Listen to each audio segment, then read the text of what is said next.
Hello everyone, how are you all? I hope you guys are doing well. So guys, welcome back to our channel. Start करेंगे अपना आज का session. तो आज के session में हम लोग डिस्कस करने जा रहे हैं आपके research aptitude unit 2 UGC NET JRF exam paper 1 का एक important topic that is applied research. ठीक है, तो अप्लाइड रिसर्च हम यहाँ पर पढ़ेंगे आपके रिसर्च एप्टीट्यूड में। सेशन रहने वाला है आपके लिए बहुत ज़्यादा इंपॉर्टेंट। वीडियो को विदाउट स्किप के लास्ट तक ज़रूर से देखेंगे ताकि कोई भी इंपॉर्टेंट इन्फॉर्मेशन यहाँ पर मिस ना हो।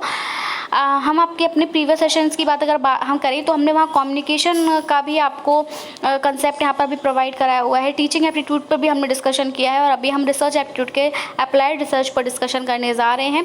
तो हम अगर अभी तक आपने हमारे चैनल को सब्सक्राइब नहीं किया है तो UGC NET एग्ज़ाम के प्रिपरेशन के लिए चैनल को सब्सक्राइब करें एंड बेल आइकन को भी प्रेस करें ताकि हम अपनी जब भी कोई न्यू वीडियो अपलोड करें नोटिफिकेशन सबसे पहले आपको मिल सके। तो चलिए गाइस स्टार्ट करेंगे। सबसे पहला जो आपका क्वेश्चन रहता है that is what is applied research. Applied research तो हम पढ़ने जा रहे हैं, लेकिन अप्लाइड रिसर्च बेसिकली होता क्या है उसको जानेंगे। तो applied research is a non systematic way of finding solution. हम कोई भी वर्क जो होता है बेसिकली अपना सिस्टम में करते हैं, एक सिस्टमैटिक वे में करते हैं। लाइक जैसे कि मैंने आपको काफ़ी बार बताया कि अगर हमको सेकंड सीढ़ी पे जाना है तो we have to step 1 on the first step या फर्स्ट सीढ़ी। हमें पहली सीढ़ी पर जब तक हम जब तक कि हम पहली सीढ़ी पर कदम नहीं रखेंगे तब तक हम दूसरी सीढ़ी पर नहीं जा सकते। तो एक सिस्टमैटिक वे में हम चलते हैं। बट ये जो अप्लाइड रिसर्च होती है इसमें हम ये कह सकते हैं, हम कहते हैं ना कोई भी काम हम जो करते हैं उसमें कुछ ना कुछ एक्सेप्शन ज़रूर होता है ना। लाइक आप लोग केमिस्ट्री में पढ़ते हो कि ऐसे एलिमेंट्स ऐसे मेटल्स, बट यहाँ पर एक एक्सेप्शन है। लाइक मरकरी जो है वो हमारा लिक्विड होता है। ठीक है, तो इस टाइम हम बोले ना मेटल जो होते हैं they are in solid form, लेकिन हमने पढ़ा एक एक्सेप्शन है कि मरकरी आपको लिक्विड फॉर्म में भी मिलेगा। तो ऐसे ही जब कोई भी काम हो रहा होता है, कोई भी चीज़ होती है, हमें एक्सेप्शन हर जगह देखने को मिलता है, हर एरिया में देखने को मिलता है, हर फील्ड में देखने को मिलता है। तो वैसे ही अप्लाइड रिसर्च, जैसे मैंने आपको बोला कि हर काम हम अपने एक सिस्टमैटिक वे में करते हैं, सिमिलरली यहाँ पर एक एक्सेप्शन है कि when it comes to applied research, तो ये जो अप्लाइड रिसर्च है ये आपका एक नॉन सिस्टमैटिक वे है जिससे कि आप सोल्यूशन का यहाँ पर पता लगाते हो। तो यहाँ हम कह सकते हैं, अगर हमने कहा कि हम पहली सीढ़ी पर पैर ना रख के डायरेक्ट दूसरी सीढ़ी पर पैर रखते हैं तो यहाँ वो भैया ठीक माना जाएगा कि हाँ अप्लाइड रिसर्च में हम ऐसा कर सकते हैं। तो अप्लाइड रिसर्च एक नॉन सिस्टमैटिक वे है जिसमें कि हम सोल्यूशन को फाइंड करते हैं टू स्पेसिफिक रिसर्च प्रॉब्लम्स और इश्यूज़। किसी भी स्पेसिफिक रिसर्च प्रॉब्लम्स या किसी भी इशू के लिए अगर हम सोल्यूशन यहाँ पर फाइंड आउट करते हैं तो हम यहाँ पर नॉन सिस्टमैटिक वे का यूज़ करते हैं, सिस्टमैटिक वे में हम यहाँ नहीं जाते। दीज प्रॉब्लम्स और issues can be on an individual. ये जो प्रॉब्लम्स हैं, जो भी प्रॉब्लम्स क्रिएट हुए हैं, जो भी इश्यूज़ क्रिएट हुए हैं, ये किसी भी एक इंडिविजुअल पर्सन पे हो सकते हैं, किसी भी ग्रुप में हमें देखने को मिल सकते हैं, या हमें सोसाइटल लेवल पर देखने को मिल सकते हैं। तो ये इश्यूज़, ये प्रॉब्लम्स हमें कहीं भी देखने को मिल सकते हैं।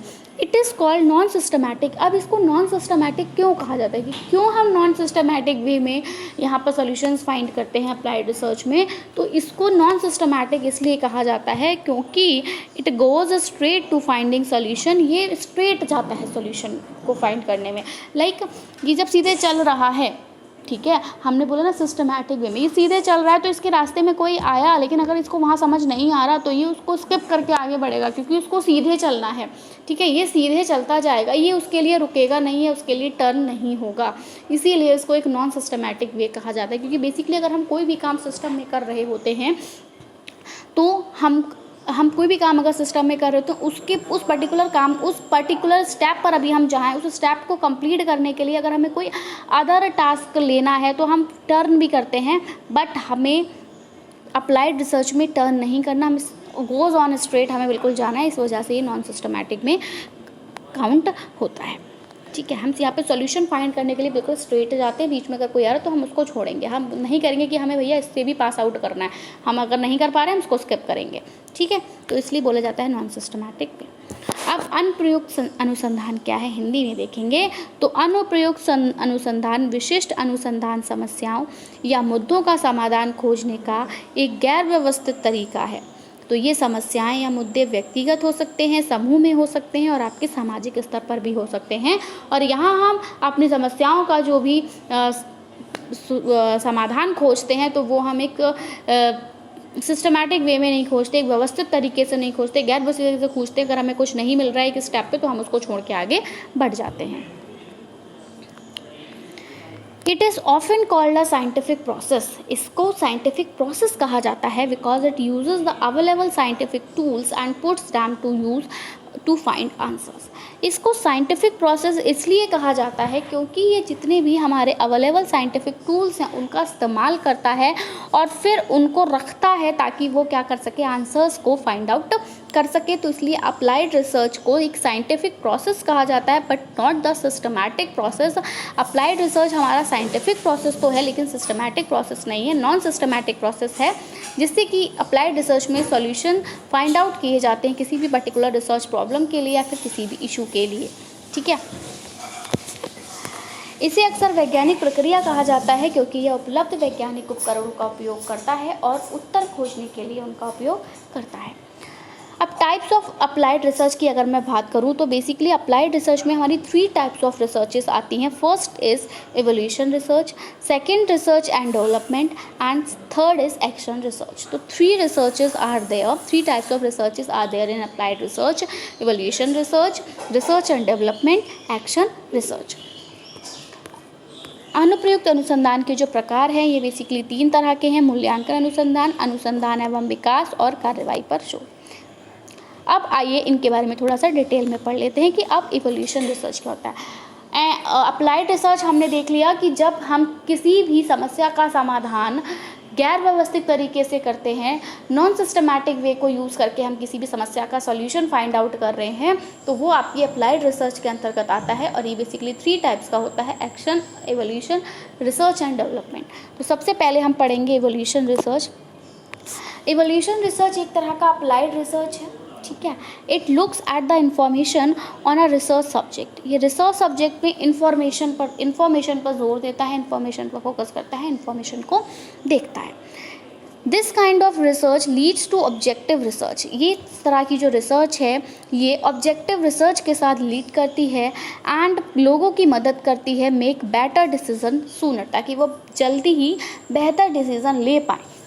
Most of the time evolution research is used in business setting. ज़्यादातर टाइम में जो एवोल्यूशन रिसर्च है इसका इस्तेमाल बिजनेस सेटिंग्स में बेसिकली किया जाता है।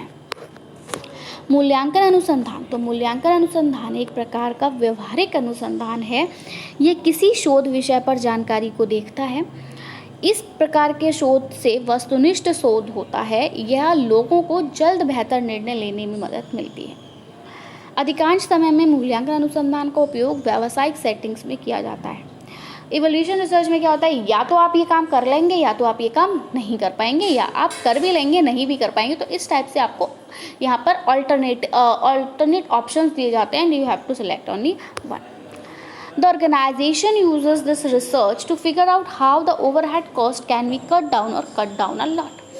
इस रिसर्च का जो इस्तेमाल होता है वो कोई भी एक ऑर्गेनाइजेशन करती है ये पता लगाने के लिए कि कैसे किसी भी बढ़ती हुई कॉस्ट को कम किया जा सकता है या फिर बहुत ज़्यादा कम किया जा सकता है। तो संगठन इस शोध का उपयोग यह पता लगाने के लिए करता है कि ओवरहेड लागत को कैसे कम किया जा सकता है या फिर बहुत कम किया जा सकता है। तो इसलिए हम इवोल्यूशन रिसर्च यहाँ पर करते हैं, मतलब इवोल्यूट करते हैं। जैसे कि आप अपनी टीचिंग स्ट्रैटेजीज़ के साथ अगर इस इवोल्यूट वर्ड को लेकर आएँ तो हम वहाँ पर बच्चे का इवोल्यूशन करते हैं। अच्छा, उसने इतने मार्क्स लाए तो फिर हम यहाँ देखते हैं कि अच्छा इसकी हम स्किल्स को कैसे बढ़ा सकते हैं, इसकी एबिलिटी को कैसे बढ़ा सकते हैं, कहाँ हमें वर्क करना है एंड ऑल। तो उसी तरह से आप इवोल्यूशन रिसर्च को यहाँ पर कनेक्ट कर सकते हो। Now second type of research की तरफ आगे बढ़ेंगे, research and development.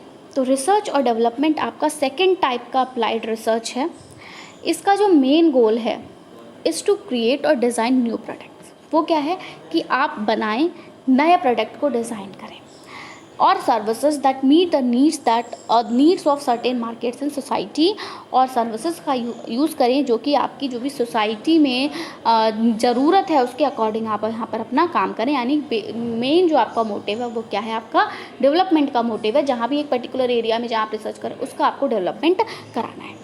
It find outs what the needs of the market are. ये पता लगाता है कि जहाँ आप रिसर्च कर रहे हो बेसिकली उस जगह की नीड्स क्या है, वो बेसिकली क्या चाहता है। ठीक है। It focuses on finding new ways, ये फोकस करता है कि आप नए तरीके खोजें ताकि आप प्रोडक्ट को इम्प्रूव कर सकें, जो कि ऑलरेडी एक ऑर्गेनाइजेशन की नीड, जो कि ऑलरेडी मीट करता है किसी भी एक ऑर्गेनाइजेशन की नीड के साथ। अनुसंधान और विकास, तो अनुसंधान एवं विकास जो है वो दूसरे प्रकार का एक व्यवहारिक अनुसंधान है और इसका मुख्य लक्ष्य जो है वो नए उत्पादों, वस्तुओं या फिर सेवाओं का निर्माण या फिर डिज़ाइन करना है, जो समाज में कुछ बाज़ारों की ज़रूरतों को पूरा करते हैं। ठीक है, इससे पता चलता है कि बाज़ारों की जो ज़रूरतें हैं वो बेसिकली क्या हैं और ये उन उत्पादों को बेहतर बनाने के लिए कौन से नए तरीके जो है वो खोज सकते हैं। तो इनका ध्यान जो है उन नए तरीकों को खोजने पर केंद्रित होता है जो पहले से ही किसी संगठन की ज़रूरतों को पूरा करते हैं।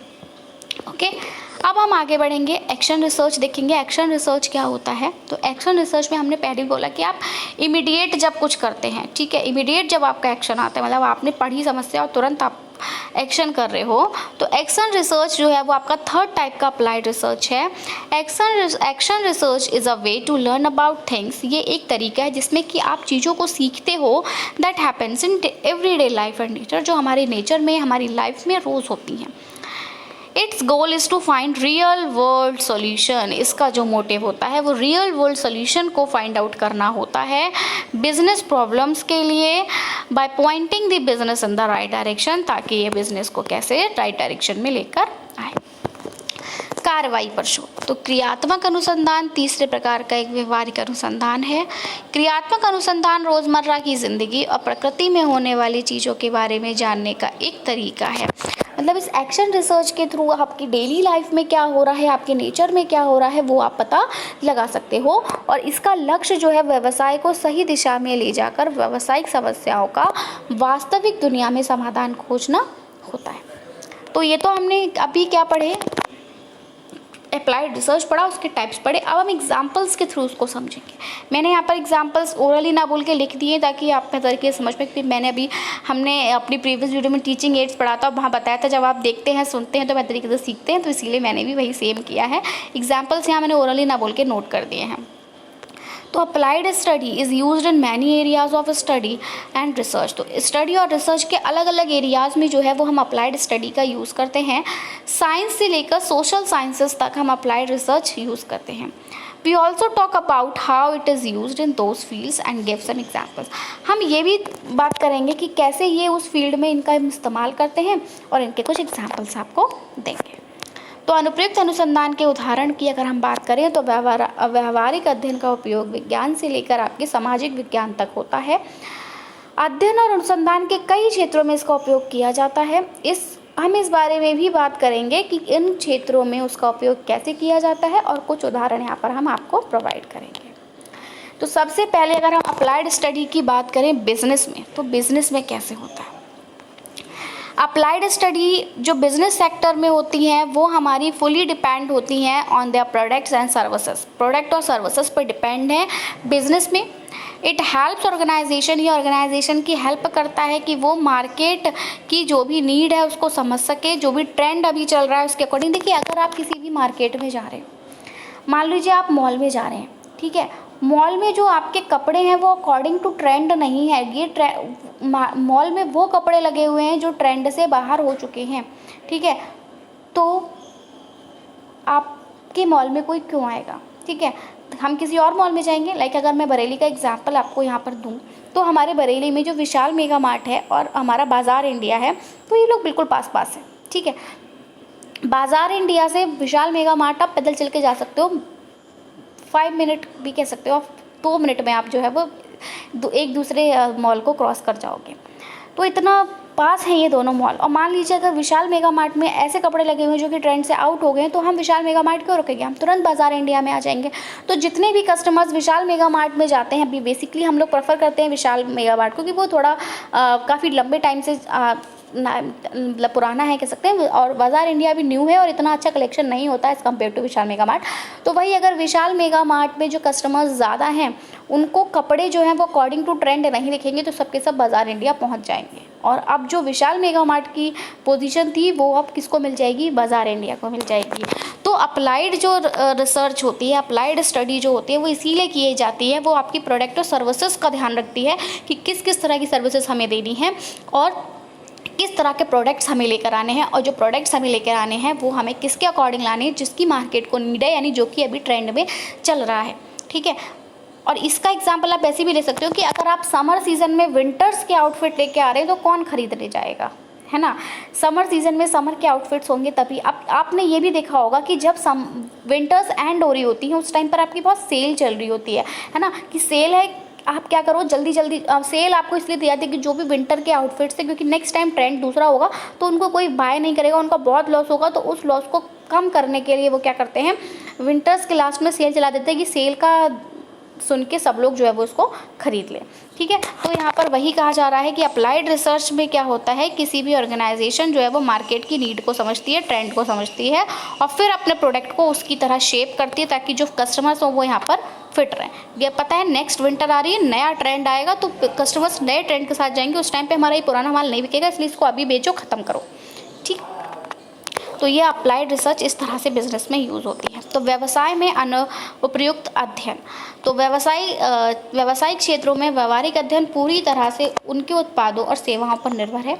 यह संगठनों को बाजार की ज़रूरतों और रुझानों को समझने में मदद करता है और फिर ग्राहकों के अनुरूप अपने उत्पादों को आकार देता है।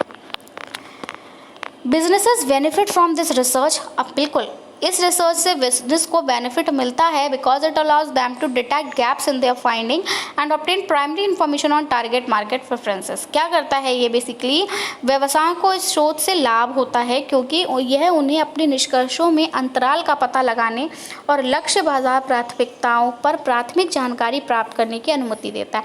मतलब इस अप्लाइड रिसर्च से क्या होता है, वो पता लगाते हैं बेसिकली कि वो कहाँ गैप कर रहे हैं, कहाँ लैग कर रहे हैं। एग्जाम्पल हम कहेंगे कि इट कैन इम्प्रूव हायरिंग, ये इससे हायरिंग इम्प्रूव होगी, मतलब जो भी एम्प्लॉयज़ ये लोग हायर कर रहे होंगे वो अच्छे एम्प्लॉयज़ हायर करेंगे ताकि वो इनकी नीड्स को फुलफ़िल करने के एबल हों। It improves work and policy, इससे वर्क और पॉलिसी में इम्प्रूवमेंट आता है। It identify work place skill gaps, ये वर्क प्लेस स्किल गैप्स को आइडेंटिफाई करता है। तो उदाहरण में हम कहेंगे कि इससे नियुक्ति में सुधार होता है, इससे कार्य एवं नीति में सुधार होता है और ये कार्यस्थल कौशल अंतराल की पहचान करता है। नाउ अब अप्लाइड स्टडी का हम एजुकेशन में कैसे यूज़ करते हैं, आइए इसको पढ़ेंगे। तो the applied study is used in the education field to test different ways of teaching. Applied study का इस्तेमाल जब एजुकेशन फील्ड में किया जाता है तो ये पता लगाता है, ये क्या करता है, ये टेस्ट करता है वेज ऑफ टीचिंग को, डिफरेंट टाइप्स ऑफ टीचिंग को, टीचिंग के जो शिक्षण के जो भी तरीके होते हैं उनका ये टेस्ट लेता है to find better ways of teaching, ताकि हम बेटर वे जो है टीचिंग की उसको सिलेक्ट कर सकें। Before implementing new education policy, जब आपकी न्यू एजुकेशन पॉलिसी आई थी तो they are tested to see how well they work, तो उन्होंने उसका पहले टेस्ट किया था कि किस तरीके से वो वर्क कर पाएगा, कैसे उनको अफेक्ट होगा, कहाँ कहाँ उनको परेशानियाँ आएंगी और कैसे क्लासरूम वर्क करेगा। इसके लिए भी मैं आपको एक एग्जाम्पल देती हूँ। आप सभी को पता है हमारी इंडियाज़ में केंद्रीय विद्यालय संगठन केवी स्कूल्स चलते हैं। तो केवी स्कूल्स में पहले क्या हुआ करता था, आपका जो क्लासेस स्टार्ट होती थी वो आपकी फर्स्ट से स्टार्ट होती थी, यानी आपके एडमिशन फर्स्ट क्लास में, उधर 6th क्लास में एंड ऑन 9th क्लास में हुआ करते थे और कहीं कहीं 11th क्लास में भी आपको एडमिशन देखने को मिलते थे, बट बेसिकली जो आपके एडमिशन होते थे वो 1st एंड 6th क्लास में हुआ करते थे। तो अब इस केवी में ही क्या हुआ, एक नया आया, इम्प्लीमेंटेशन हुआ, दैट इज़ बाल वाटिका, जिसको हम प्री स्कूल के नाम से जानते हैं या फिर प्री प्राइमरी इसको कहते हैं। तो प्री प्राइमरी की क्लासेस लाना डिसाइड की गई कि देखते हैं हम केवी में प्री प्राइमरी क्लासेस भी लेकर आएँ, बाल वाटिका भी लेकर आएँ। तो उसको पूरी तरह से इम्प्लीमेंट अभी हमारे जितने भी केवीज़ हैं 1300 समथिंग केवीज़ हमारे ऑल ओवर इंडिया है, तो उनमें से सिर्फ आपके 400 और समथिंग केवीज़ में जो है अभी ये बाल वाटिका का जो प्रोग्राम है वो इम्प्लीमेंट किया गया है, ताकि ये पता लगाया जा सके कि या ये बेहतर तरीके से वर्क कर पा रहा है या ये अगर हम सारे केवीज़ में स्टार्ट कर देते हैं बाल वाटिका का प्रोग्राम तो हमें किन किन समस्याओं के साथ गुजरना पड़ेगा। तो यही अभी जो ये इसका टेस्टिंग पीरियड चल रहा है, ठीक है। तो ऐसे ही अप्लाइड स्टडी जो है वो यही इसी तरह से एजुकेशन में यूज़ होती है कि आप टेस्ट करते हो कि क्या ये जो मेथड हम यूज़ कर रहे हैं ये बेहतर तरीके से काम कर पाएगा या नहीं, या किन किन समस्याओं का हमें सामना यहाँ पर इसके तहत करना पड़ सकता है।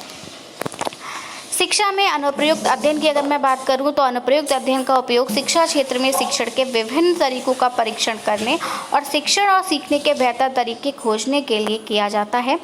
नई शिक्षा नीतियों को लागू करने से पहले उनका परीक्षण किया जाता है कि वे कितनी अच्छी तरह काम करती हैं, वे शिक्षण को कैसे प्रभावित करती हैं और कक्षा कैसे काम करती है। Now Applied education research uses quantitative and qualitative methods to collect data from first hand sources। अब जो हमारी अप्लाइड एजुकेशन रिसर्च है ये यूज़ करती है क्वांटिटेटिव और क्वालिटेटिव मेथड्स को, ताकि डेटा को कलेक्ट किया जाए फर्स्ट हैंड सोर्सेज के through. This information is then looked at, इस इन्फॉर्मेशन पर द्वारा ध्यान दिया जाता है और इसको इंटरप्रीट किया जाता है अलग तरीके से, ताकि यहाँ पर क्या किया जा सके, वैल्यूएबल रिजल्ट्स और कंक्लूजन को जनरेट किया जा सके। तो व्यवहारिक शिक्षा अनुसंधान प्रत्यक्ष स्रोतों से डेटा एकत्र करने के लिए मात्रात्मक और गुणात्मक तरीकों का उपयोग करता है और फिर मूल्यवान परिणाम या निष्कर्ष निकालने के लिए इस जानकारी को देखा जाता है और अलग अलग तरीकों से इसकी व्याख्या की जाती है। नेक्स्ट है most applied research in this field. इस फील्ड में ज़्यादातर जो अप्लाइड रिसर्च होता है is done to develop and test different ways of doing things by trying them out in different situation. ये आपका बेस्ड करता है एक्यूरेट ऑब्जर्वेशन पे, डिस्क्रिप्शंस में रियल वर्ल्ड के, ठीक है। तो इस क्षेत्र में अधिकांश अनुप्रयुक्त अनुसंधान विभिन्न स्थितियों में काम करने के विभिन्न तरीकों को विकसित करने और परीक्षण करने के लिए किया जाता है। यह वास्तविक दुनिया के सटीक अवलोकनों और विवरणों पर आधारित होता है। एग्जाम्पल की अगर मैं बात करूं तो अप्लाइड स्टडी जो होगी वो यहाँ पर applied study to understand the reach of online learning initiative, ताकि ऑनलाइन लर्निंग इनिशिएटिव कैसे वर्क कर रहे हैं उसके लिए होगी। अप्लाइड स्टडी जो है वो प्रमोट करेगी टीचर स्टूडेंट क्लासरूम एंगेजमेंट को। Applied study on the new maths programme पर यहाँ पर हम यूज़ करेंगे। तो ऑनलाइन शिक्षण पहल की पहुँच को समझने के लिए व्यवहारिक अध्ययन होगा। शिक्षक छात्र कक्षा सहभागिता को बढ़ावा देने के लिए अनुप्रयुक्त अध्ययन होगा। नए गणित कार्यक्रम पर अनुप्रयुक्त अध्ययन होगा। Now applied study in science. अब अप्लाइड स्टडी को हम साइंस में कैसे करते हैं, तो एज ऑलरेडी सेड, जैसे पहले भी कहा गया, applied study is often called a scientific process. Applied study जो है वो आपकी साइंटिफिक प्रोसेस है, क्योंकि ये यूज़ करती है अवेलेबल साइंटिफिक टूल्स को, जो भी साइंटिफिक टूल्स हमारे लिए अवेलेबल है उनका इस्तेमाल करती है, ताकि वो आंसर्स का पता लगा सके। समाधान खोजने के लिए वो अवेलेबल साइंटिफिक टूल्स का इस्तेमाल करती है। It can be used in physics, microbiology, thermodynamics and other fields. विज्ञान में अनुप्रयुक्त अध्ययन, जैसा कि पहले ही कहा गया कि व्यवहारिक अध्ययन को अक्सर एक वैज्ञानिक प्रक्रिया कहा जाता है, क्योंकि यह उत्तर खोजने के लिए उपलब्ध वैज्ञानिक उपकरणों का उपयोग करता है और इसका उपयोग भौतिकी, सूक्ष्म जीव विज्ञान, थर्मोडायनेमिक्स और अन्य क्षेत्रों में किया जाता है। एग्जाम्पल्स जो है इसके कि applied study put into practice to cure a disease. Applied study को प्रैक्टिस में रखा जाता है ताकि डिजीज़ का इलाज हो सके। Applied studies put into practice to improve agriculture practices and the applied studies applied to testing new laboratory equipment. तो किसी बीमारी को ठीक करने के लिए व्यवहारिक अध्ययन को व्यवहार में लाया जाता है। जैसे कि अभी आपका कोरोना आया था, तो उस कोरोना के लिए जो वैक्सीन जब डिज़ाइन की थी तो उसका पहले टेस्टिंग हुआ था। कृषि पद्धतियों में सुधार के लिए व्यवहारिक अध्ययन का व्यवहार में लाया जाता है कि किसी भी एक पर्टिकुलर फील्ड पे उसका यूज़ किया जाता है और उसकी जो लागत थी उससे कैसी कह सकते हो कि कैसी हमें फसल मिली, ठीक है, कैसी हार्वेस्ट हुई, तो बेहतर थी या नहीं, उससे पता लगाया जाता है। टेस्टिंग हो रही है और लागू अध्ययन और नए प्रयोगशाला उपकरणों के परीक्षण के लिए इसको लागू किया जाता है। तो अभी के लिए इतना ही। नेक्स्ट पार्ट में हम आगे कंटिन्यू करेंगे अप्लाइड स्टडी इन साइकोलॉजी के साथ। तो बने रहिएगा हमारे साथ, मिलेंगे अपनी नई वीडियो में। वीडियो पसंद आया तो ज़रूर से लाइक करिएगा, सेशन को शेयर करिएगा अपने फ्रेंड्स में, क्योंकि ऑलरेडी अभी हम इस क्रम में आपके साथ नोट्स के साथ ही चल रहे हैं, टीचिंग, रिसर्च, कम्युनिकेशन एंड आगे भी ऑब्वियसली हायर एजुकेशन सिस्टम का यूनिवर्सिटी ग्रांट्स कमीशन हमने देखा है। तो हमारे साथ बने रहें। आपके जो री एग्ज़ाम का जो भी शेड्यूल रहेगा या नहीं भी रहेगा, तो नेक्स्ट आपका दिसंबर में जो भी होगा एग्ज़ाम, तो उसके लिए आपके लिए हेल्पफुल रहेगा। तो बने रहे हमारे साथ लास्ट तक। मैं आपके साथ मिलूँगी नई वीडियो में। Till then, take care and bye bye. So thanks for watching. Thanks, have a nice day.